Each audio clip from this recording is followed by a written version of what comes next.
Greetings and welcome to another video by Sir Mike the Hedge Knight. This is part 3 to the Faction Revamp, and it's very specific. I just want to talk about, we talked about in part 1 and mostly in part 2, hybrid teams, dual faction teams, to take advantage of the new faction buffs introduced by the revamp.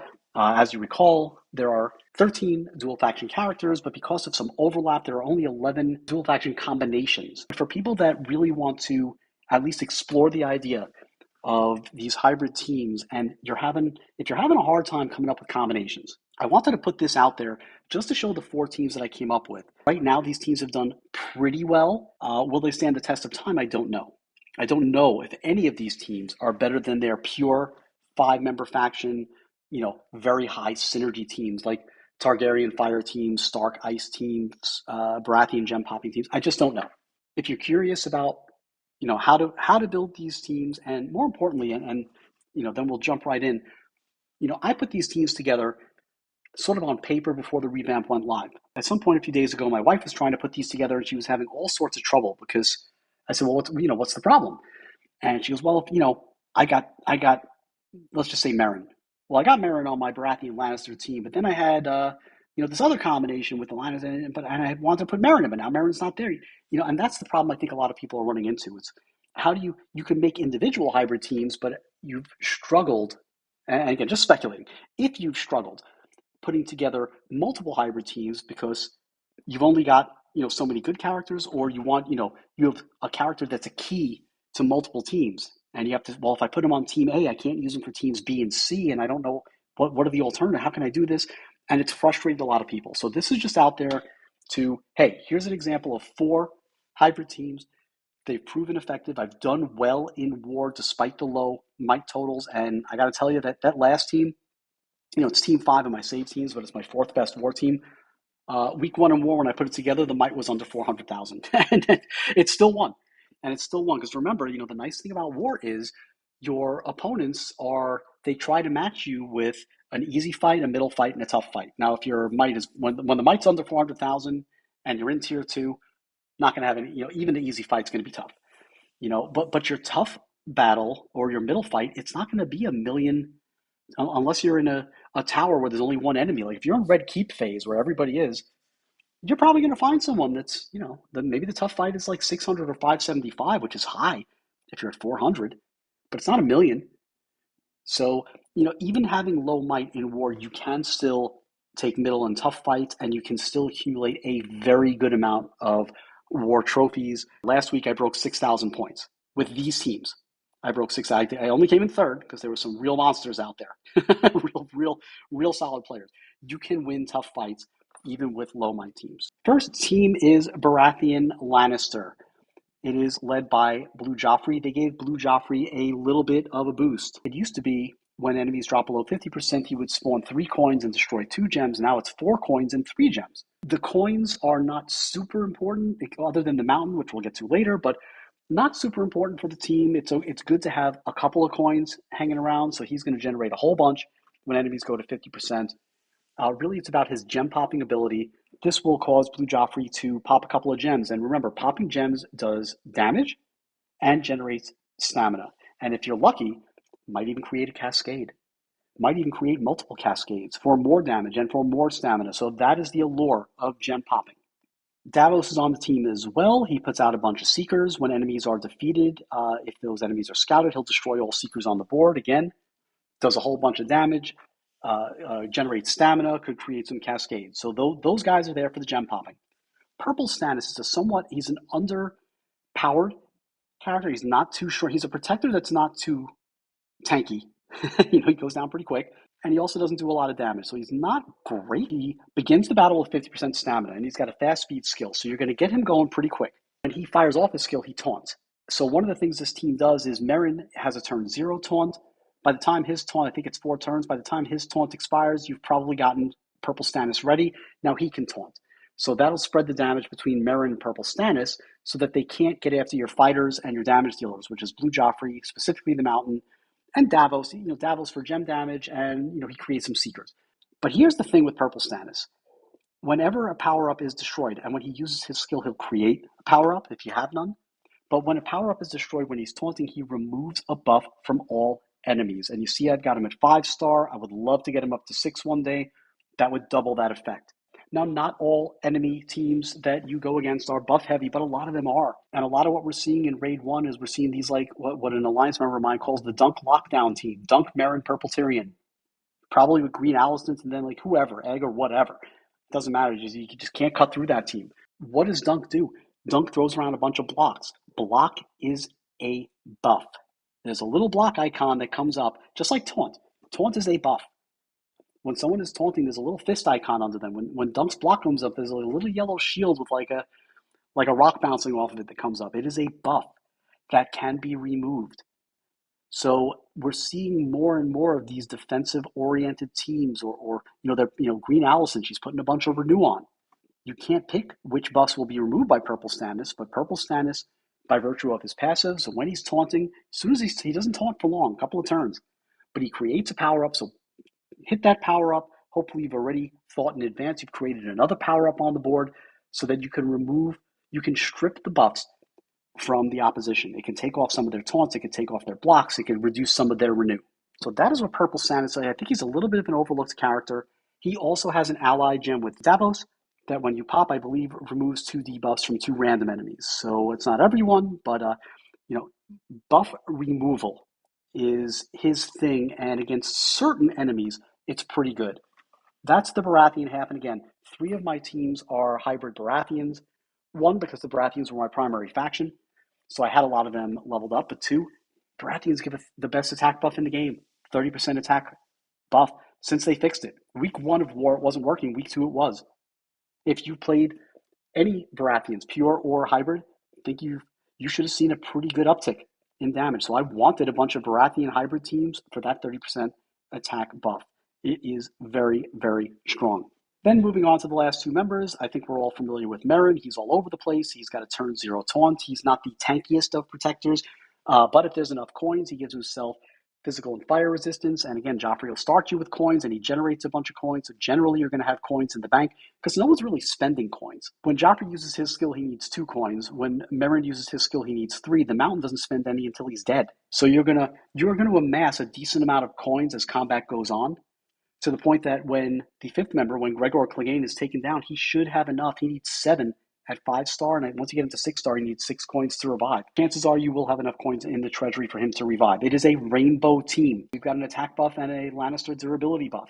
So we've got a little offense and a little defense. What's your win condition? Beat them down. Beat them before they can beat you. Pretty much it. Not, the only real damage, true damage dealers here are the Mountain and Joffrey. So between Meryn and Purple Stannis' taunts, got to keep those guys alive. Or in the Mountain's case, have enough coins in the treasury that he can come back, because he comes back a little stronger with the power buff. How is the fun? This is one of the things I'm talking about now, not just the effectiveness of teams, but the fun factor, because I do think that the revamp took away a lot of... I enjoyed my Stark Ice team and my Targaryen Fire team and my Baratheon Gem Popping team. I enjoyed shield teams, even though they were defensive, and those were nerfed into the Stone Age. So a lot of the fun of the game, these hybrid teams, they've lost their synergy. So now I almost feel like I'm playing Candy Crush. So I'm still not happy with the revamp, but we're not going back. We're here now. So we're trying to make the best of it. How much fun is this team? Of my 4 teams, despite it being the highest might, I would say it's the least amount of fun. It doesn't really do anything special. You got to get some gems and some cascades and get off some skills and beat the enemy down with aggression before they beat you down, and that's it. Next, we have a Baratheon Free Cities team. I was very intrigued when I heard they were making Varys a dual faction character with the Free Cities, because I always wanted to build a Free Cities team, and I never did. You could see from the right side of the alignment of the team, not a lot of stars there, and the levels just got there. Like, I had to spend so much silver. I'm using 9 new characters on my... Of the 20 characters used on my 4 war teams, 9 of them are new for me. They were either sparsely used or never used. So it took a lot of silver just getting up around 200 for all those characters. So the Baratheons, as I said before, 30% attack bonus. The Free Cities bonus is a 35% reduction to stamina cost for skills. So you're going to get your skills a lot faster. Plus, they're generally pretty quick. Drogo is an Blue Danny is normal speed, but they'll go much, much faster. So we've got a little synergy. Let's talk about Varus. I mentioned him in the last couple of videos. He's going to be nerfed. So there's just no two ways about it. Varus's lead, he scouts all enemies for 4 turns at the start of combat. So your gem damage is essentially quintupled. All your gems will hit all 5 enemies. It doesn't matter if they have a taunt with Marin or Dunk. It doesn't matter if they're stealth with Arya or the new Osha. Doesn't matter. All of your gems are going to hit all 5 enemies for the first four turns of combat. So you are going to pepper them and do a significant amount of damage in those first 4 turns. 5 times per battle, when a team member drops below 50%, he drops a stealth on them for 4 turns so they can't be targeted. That keeps them alive. So, and that he's always had. That was always good. Now you're throwing on this scout, and it's insane. While we're on Varus, look at his passive. When a scouted enemy is damaged by a skill, Varus grants all team members 25% gem crit chance for 3 turns and has a 50% chance of removing a debuff from them. And look just above it. It's per target. Unlike the Brienne nerf where it said once, there is no once, there is no twice. There's per target. So what are we trying to do with this team? And I am jumping ahead a little bit because there's a lot. Varus's skill doesn't do any damage. Brienne's skill, when she uses it, doesn't do damage. It's only when team members with shields are hit by a skill that will trigger her, her now nerfed passive passive ability. Barristan Selmy hits 3 times, but it's like single target. Daenerys hits a couple of people, not as strong as I had hoped, at least at her level, but Khal Drogo, he's single target, but when he crits, he hits everyone. And he's got an innate crit chance. He's got an iconic. If he defeats an enemy, he gets Khal's dominance, which means the next time he gets his skill off, he's going to hit. He has 100% crit strike chance, so he will hit. Essentially, when he crits, he hits everybody with his iconic. So, he's the guy. He is the cog that makes the machine go. He is the damage dealer on this team. If Khal Drogo goes down early, you're in trouble. You're going to do a bunch of damage the first 4 turns with Scalp, but what you're really trying to do is get Drogo off, get his skill off, hope that he gets a crit so that he hits multiple enemies. If he hits one enemy, he'll trigger Varys' passive once. If he gets a crit, he then hits all 5 enemies. Well, they're all scouted. He triggers Varys' passive 5 times. That gives everyone 125% gem crit chance. What does that mean? All your gems are crits for the next 3 turns. And if you still got a couple of turns where the entire enemy is scouted, if you're still within those first 4 turns and you're getting 125% gem crit chance, oh boy, you're going to do a whole bunch of damage those first 4 turns. And you've got a guy like Drogo who's just slicing and dicing. Only other thing to talk about with this team is Barristan Selmy. I wish I could get him to 6-star. When an enemy becomes scouted or when an ally drops below 50%, Barristan grants 3 random allies, so that does not include himself, each a shield equal to 5% of his current hit points. This counts at the start of combat when Varys puts a scout on 5 enemies. When Varys scouts 5 enemies, you'll see for Barristan Selmy's passive, its reaction time is per target. This will trigger 5 times. Barristan will create 15 of these 5% shields. And once you get him to 6-star, it's a 10% shield of his current hit points. Well, if combat just started, he's at maximum hit points.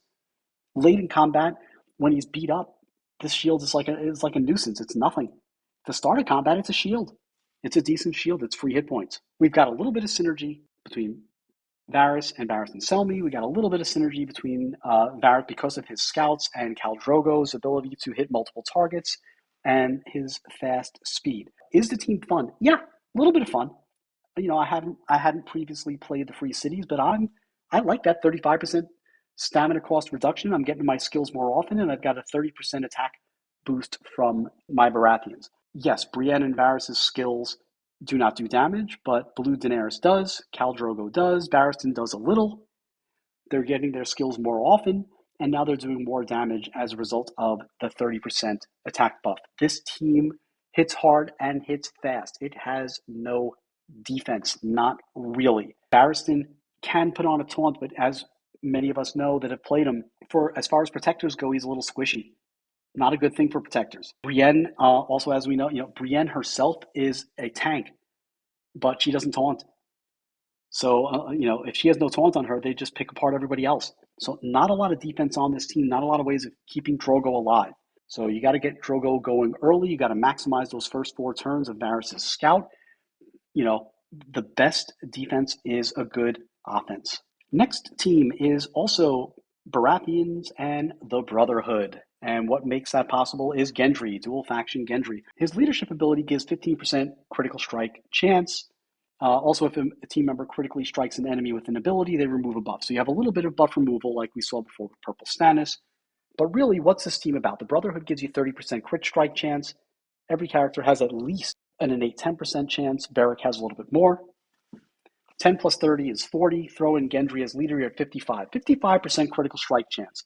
And on this team, you have 3 team members who have area of effect attacks. 50, if you have a single target attack, 55%, it's hit and miss. And if you have a couple of misses, you go, well, this sucks. I built this whole team around critical strike chance. I'm not getting any crits.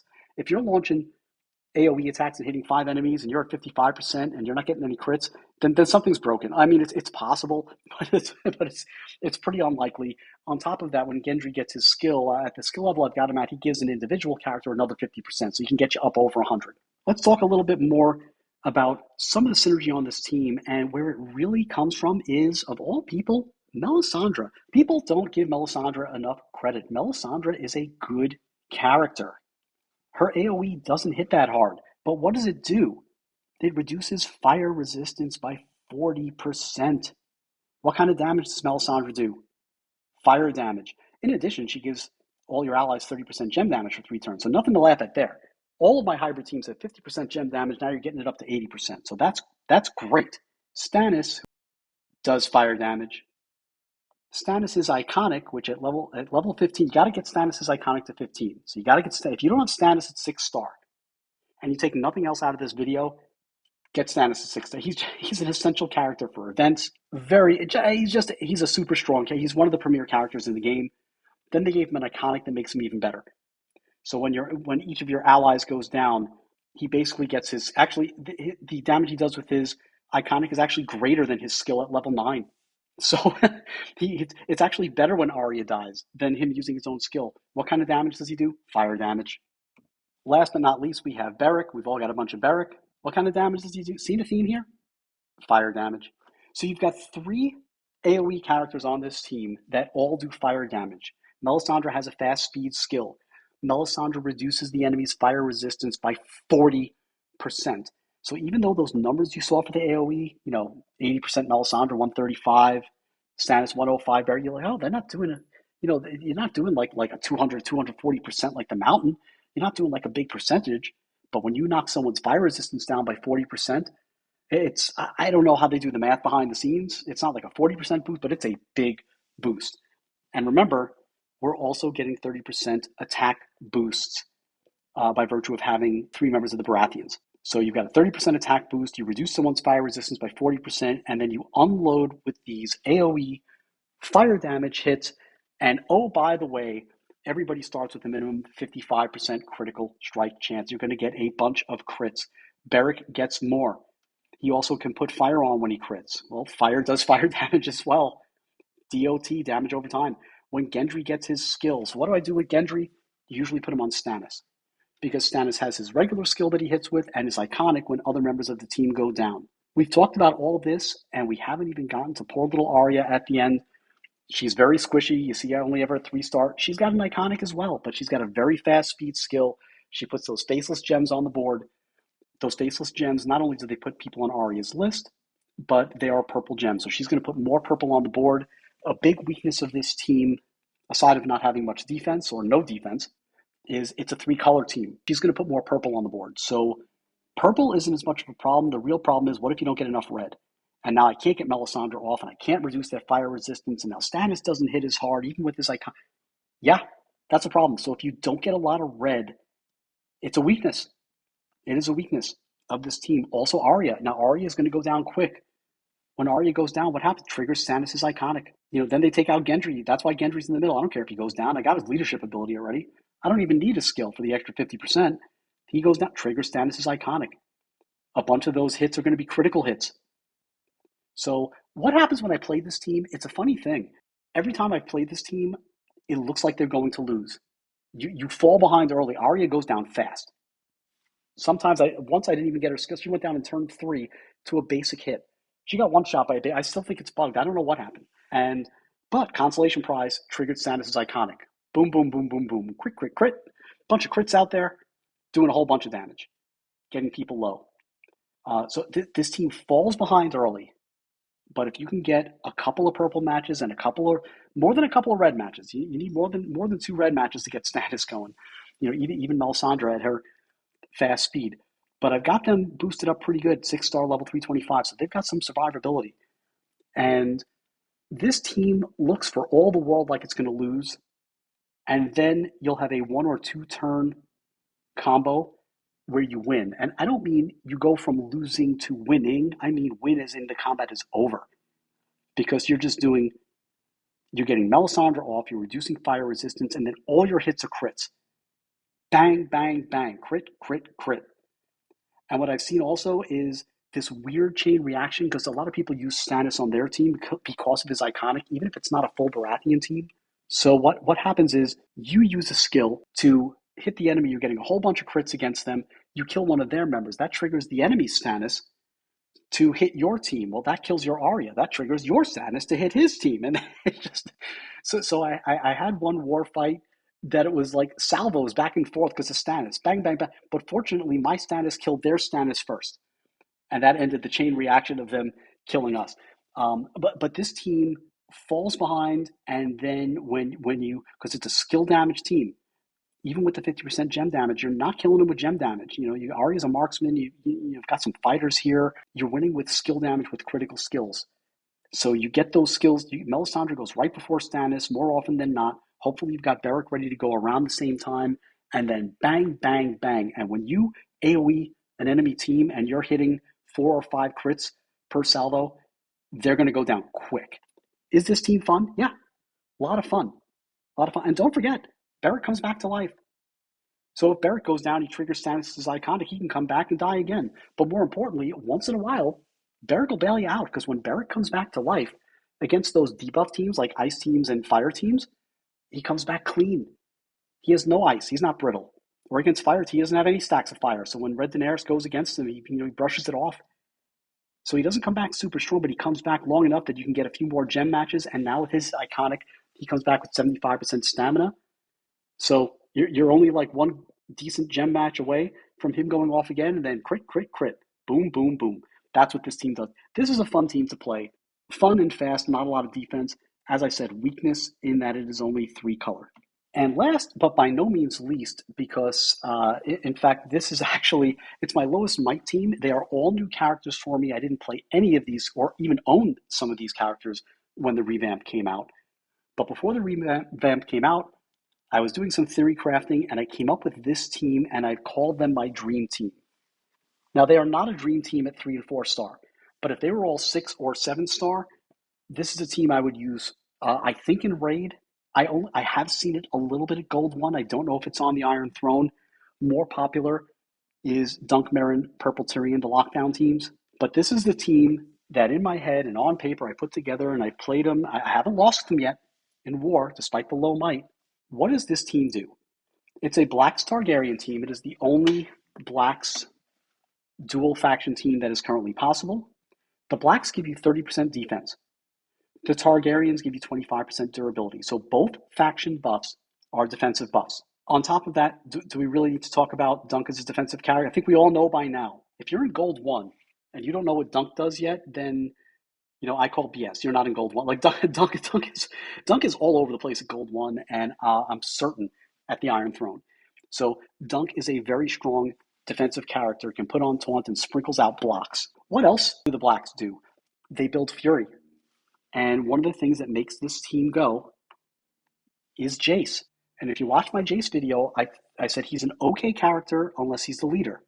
And if he's the leader, he's a very strong character. And that is what inspired me to try to build this team. As leader, he and his allies have a 75% chance to gain up to 2 Fury.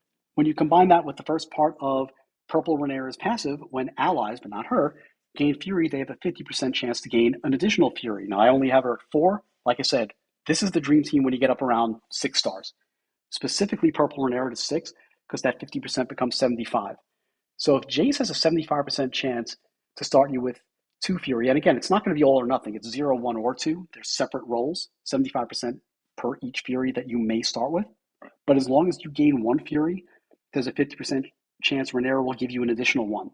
Everyone but herself. Typically, one member or two members of my team will start with three Fury. I had one fight where only two of them started with two Fury and the others started with one. I said, what, is something broken? Just bad luck. But every once in a while, I'll have a couple of members start with three Fury. You only need five Fury to become enraged. And why is that important? Because when you become enraged, you only take 50% damage from enemy skills and traits. So you'll have 30% defense from the Blacks, 25% durability from the Targaryens.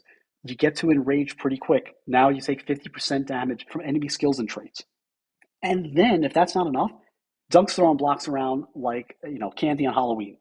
So, and we haven't even talked about Egg, who has amazing synergy with Dunk with his single target heal. Also, Egg can boost your fighter's attack by, I think I have him up to 12% now, and you've got two fighters on the team in Rhaenys and Jace.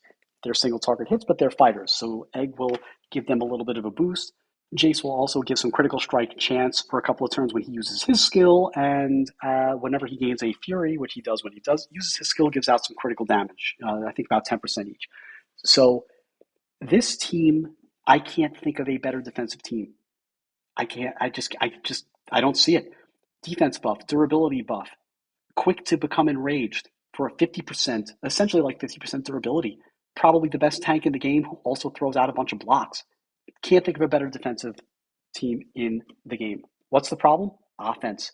Lack of offense. Defensively, if someone comes against my team, I think they're going to have a really high might to cut them down within the 10-minute time limit. And if they do in war, that means they're not getting a lot of war trophies. If they're 700 might and I'm 544, that's an easy fight for them. They're getting 250 or 200 instead of taking a middle or a tough fight for 6, 7, 800 points. So I welcome it. And if their might is on par with mine, if their might is 544, good luck taking this team out in the 10-minute time limit. This is a tough team to take out. But that's defense. Offensively, it struggles. It doesn't do a lot of damage. So the last fight that I had, I won. The team is undefeated so far, 4-0 in war. But the last fight that I had, at the 5-minute mark, I hadn't defeated a single enemy, and only one enemy was near 50% health, Aegon. And Aegon, at that point, he had no birthright. So, what's the point? Why was I even bothering? And everybody else was like near full. And my wife's watching me, and she goes, "You're going to run out of time." And I thought she was right, so I started speeding up. I think I won just under the 2-minute mark. So in the next 3 minutes, somehow I did do enough damage to take him down because I was just my fingers were a blur, just matching gems and stuff like that. Why? Because strategy didn't matter. Because most of my characters were enraged. Between enrage and the defense buffs, this, that, the other, I didn't care. I didn't care if I made a mistake. I didn't care if, oh, wait, I matched the gem, but I could have used Rhaenyra's skill. Okay, I'll match the gem first, use her skill after. I didn't have to optimize. And when the combat was over, I think all my characters were at like 80, 90% of their hit points or at full. I mean, it was just the defense on this team is ridiculous. We didn't even talk about Purple Rhaenyra's passive, where when any team member the first time or the one time they drop below 25% hit points, if they have Fury, she heals them for 10% of her max HP per stack of Fury. Well, you're starting with 2 or 3 Fury usually. By the time they get that low, you've got 4 or 5 Fury. That's a 50% of her max HP heal. Forget about Egg's heal. Egg's heal is always going to Dunk. So, is this team fun to play? I enjoy playing it. However, you're not going to win in the first 10 turns. You are not going to win in the first 20 turns. You're also not going to win in the first 5 minutes unless you play at a furious pace. And I don't pick up the pace until the 5-minute mark because I don't want to make mistakes early. Once it's late and I know I'm in good shape, then I'm okay with not optimizing my play. So I'm okay with it, but you've got to have ice in your veins because you will have combats come down to the last minute or two of the timer often, unless you're much better than me and much faster than me. The team struggles at damage. Rhaenys does single target. Jace does single target. They're good, but it's single target. It's only Rhaenyra, when she becomes enraged, that she does single target and then a massive AoE and putting on fire. So what is the win condition? If there has to be a win condition for this team on offense, it is keep Rhaenyra alive, get Rhaenyra to enraged, and then match every purple gem you can find and get Rhaenyra going as often as she possibly can. That's what we've got. That's my 4 hybrid teams. There are plenty of other combos out there. And again, this was really just for people who are struggling with the idea or saying, I can't do this. I can, if I make a hybrid team, a hybrid Stark, Night's Watch team, well, then half of my Starks are on the bench and I can't, and, this sucks and I can't, you know, yes, it is difficult. You're a little bit limited. And the problem is, when you're trying to put together, if you're putting together a team for raid, that's one thing. But when you're trying to put together teams for war, whoever's on team A can't be on team B, C, and D. And that's been something a lot of people have really struggled with. Said I can put a couple of these teams together, but then I have some good characters on my bench that I can't fit in because they don't fit on a hybrid team. And now I can't even put them on a pure team because I can't build my ice team because Ned's busy somewhere else and Sansa's busy somewhere, or whatever. So yes, that was the purpose of this, just to kind of show what's out there. Despite the low might, as I believe I said before, I've done very well in war. I've made the leaderboard. I broke 6,000 last week. It is possible to do well. You don't need don't feel like, a lot of people feel like they have to start over. You don't have to start completely over. You don't have to take a team and get them to a million might to have them be competitive. In raid, yes. In war, no. Comment below. Let me know what you think about these hybrid teams, and we will see you soon.